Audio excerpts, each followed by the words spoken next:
사명을 위한 기도가 있는가? 란 제목으로 요한복음 17장 4절 말씀을 나누도록 하겠습니다. 아버지께서 내게 하라고 주신 일을 내가 이루어 아버지를 이 세상에서 영화롭게 하였사오니. 요한복음 17장 예수님의 기도입니다. 이 기도는 사명과 연관된 기도였습니다. 아버지께서 하라고 하신 일, 아버지께서 주신 일, 사명이죠. 예수님은 사명과 관련된 기도를 하셨습니다. 그렇다면 우리의 삶 가운데 사명과 연관된 사명을 위한 기도가 있는가? 우리 스스로를 한번 살펴볼 필요가 있습니다. 흔히들 기도는 숨쉬는 호흡이다 얘기들을 합니다. 에베소서 6장 18절을 보면 무시로 성령 안에서 기도하고 깨어 구하기를 항상 힘쓰며 이렇게 말씀하고 계시지요. 무시로, 이 말은 영어로 보면 on all occasions, 모든 경우에 이런 뜻이죠. 그리고 항상 힘쓰며, 이 단어는 always, keep on ing입니다. 수고이죠. 항상 계속해 나가다 이런 뜻이죠. 모든 경우에 또 항상 계속 해야 할 게 무엇이라고 기록하고 있습니까? 기도라고 얘기합니다. 어떤 경우가 발생하든지 간에 우리는 기도해야 한다. 그것도 항상 깨어서 기도해야 한다라고 하나님께서 말씀해 주시는 것입니다. 요한복음 15장 5절 말씀, 포도나무 대신 예수님과 내가 딱 달라붙어서 동행해야 한다라고 말씀하시죠. 포도나무 대신 주님께 딱 달라붙어서 동행하지 않는다면 어떻게 됩니까? 아무것도 할 수 없는 무능력한 인생이 된다라고 말씀하십니다. 열매 없는 인생이 된다라고 말씀하십니다. 예수님과 분리되어져서 열매도 못 맺고 아무것도 할 수 없는 무능력한 인생을 살게 된다면 사단이 보기에 얼마나 기쁨이 되겠습니까? 그래서 사단은 사활을 겁니다. 주님과 동행한다는 것은 말씀과 함께하고 기도로 함께한다는 뜻이죠. 그러니 사단은 사활을 거는 것입니다. 기도하지 못하도록 사활을 거는 것입니다. 그리해서 아무것도 할 수 없는 무능력한 인생, 또 열매 없는 인생, 그런 인생을 살아가도록 사단은 이끌고 유혹한다는 것이죠. 그러면 우리는 어떻게 해야 하겠습니까? 사단이 기도 못하도록 사활을 건다면, 기도를 멀리하도록 사활을 건다면 우리는 기도하는데 사활을 걸어야 하겠습니다. 때문에 우리는 피곤하지만 일어나서 기도하는 것입니다. 아침을, 새벽을 깨워서 기도하는 것입니다. 어떤 경우에든지 주님 붙잡고, 하나님 붙잡고 간절하게 기도하는 것입니다.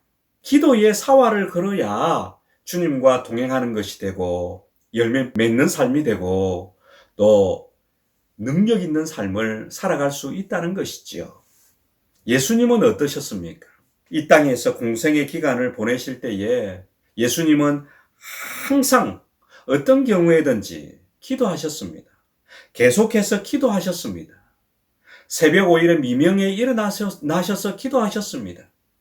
겟세마네 동산에서 감정적인 어려움이 있고 바로 코앞에 십자가 처형이 기다리고 있는 그 두려움 속에서도 예수님은 기도를 쉬지 않으셨습니다.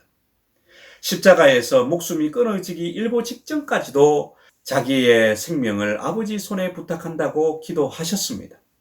예수님은 일평생 기도하고 또 기도하는, 항상 계속해서 기도하는 삶을 보여주신 분이 바로 예수님이십니다. 그렇다면 우리는 기도에 사활을 걸고 깨어 있어야 하겠습니다. 그래야 살아있는 신앙이 될 것이고 힘이 있는 신앙이 될 것이고 하나님을 경험하는 열매 맺는 신앙이 될 수 있는 것입니다. 한 가지 우리가 생각해 봐야 할 것이 있습니다. 항상 깨어서 모든 일에 계속해서 기도해야 되겠는데, 그렇다면 한 가지 질문입니다. 사명을 위한 기도 제목이 있는가 하는 것이지요. 사명이 뭡니까? 예수님께서 아버지께서 하라고 하신 일, 하라고 주신 일이라고 하시면서 기도하셨는데, 그렇다면 하나님께서 우리에게 주신 일, 예수님께서 우리에게 주신 사명을 위한 일이 무엇입니까?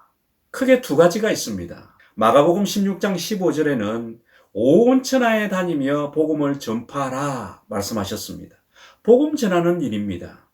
마태복음 28장 19절 20절은 가서 제자 삼으라, 가르쳐 지키게 하는 양육을 통해서 제자 삼으라 이렇게 말씀하셨지요. 그렇다면 하나님께서 우리에게 주신 일이 무엇입니까? 사명을 위한 일이지요. 그것은 두 가지입니다. 복음을 전하는 것이고 또 하나는 양육을 통해서 제자 삼는 일입니다. 이 두 가지 일은 참으로 중요한 일입니다.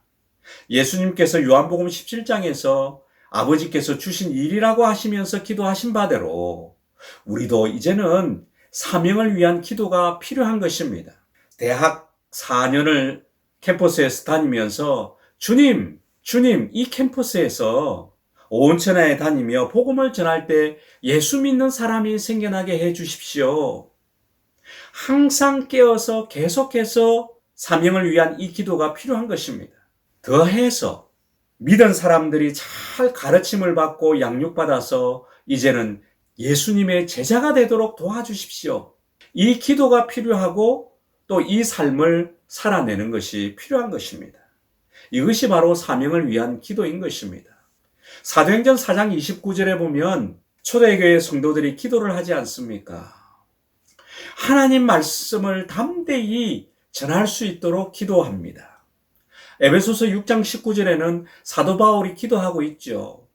자기 입을 열어서 하나님 말씀을 담대히 전할 수 있도록 기도 부탁한다. 그렇게 말씀에 기록되어 있습니다. 초대교회 성도 사도 바울 현재의 우리의 삶 가운데서 놓치지 말아야 할 기도 제목은 바로 사명을 위한 기도인 것입니다. 복음이 직장에서, 캠퍼스에서 또 어디에서 편만하게 전파되고 그곳에서 제자 삼는 일들이 계속해서 일어나게 하옵소서. 사명을 위한 기도는 빠지지 말아야 합니다. 지금 팀 플러스 1업 운동을 시작했습니다. 10월, 11월, 12월 3개월 동안 21년 마지막 3개월 동안 각 캠퍼스에서 직장에서 또 가족 가운데에서 복음을 전해서 예수 믿는 역사가 일어나도록 우리가 기도를 시작한 것이지요. 그래서 팀별로 플러스 1, 한 명 이상씩 예수 믿는 역사가 일어나는 것을 목표로 우리가 지금 10월 달부터 기도하기 시작한 것입니다. 우리 모두 이 기도에 동참해 주시고 팀별로 예수 믿는 역사가, 그래서 하나님 나라가 확장되는 역사가 일어나는 것을 보게 되는 축복이 임하기를 원합니다. 한 명도 빠짐없이 팀 플러스 1업 운동에 동참해 주시고 간절히 사명을 위해서 기도할 때 이 목표가 이루어지게 하시는 하나님을 경험하는 축복이 있기를 원합니다. 우리 모두 기도에 사활을 겁시다. 사단은 기도하지 못하도록 사활을 걸고 있습니다. 그렇다면 우리는 사단 그 이상으로 기도에 사활을 걸어야 합니다. 그리고 사명을 위한 기도 놓치지 맙시다. 복음 전하고 제자 삼는 삶이 되게 해달라고, 또 이 삶을 통해서 하나님 나라가 확장되게 해달라고, 예수 믿는 역사가 일어나게 해달라고 마음을 다해서 기도하는 그런 기도의 삶, 우리의 삶 되기를 축복합니다. 기도하겠습니다. 아버지 하나님 감사합니다. 사명을 위한 기도가 있는가? 라는 제목으로 말씀을 나누었습니다. 예수님께서는 아버지께서 하라고 하신 일 다 이루어 하나님을 영화롭게 하셨다라고 기도드렸습니다.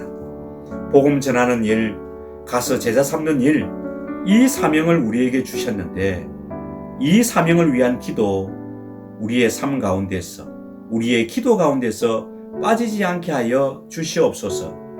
예수님이 그렇게 사셨고 초대교회 성도들이 그렇게 기도했고 사도 바울이 그렇게 기도했던 것처럼 우리의 삶 가운데에서 모든 경우에 항상 계속해서 빠지지 말아야 할 것, 기도의 삶 놓치지 않고 잃지 않고 살게 하여 주시옵소서. 팀 플러스 1업 운동 시작했습니다. 계속해서 항상 깨어 기도하게 하시고 이 기도 속에서 하나님께서 역사하셔서 믿는 역사가 일어나는 것, 열매 맺는 역사가 일어나는 것 경험하는 신앙 되게 하여 주시옵소서. 감사합니다. 예수님의 이름으로 기도드립니다. 아멘. 이제 금요 기도 있는 위치에서 하나님을 향해서 드리는 시간 갖겠습니다. 은혜의 시간 가지시고요. 또 사명을 위한 기도, 팀 플러스 1업 운동을 위한 기도 놓치지 마시고 함께 계속해서 이어가기를 소망합니다. 감사합니다.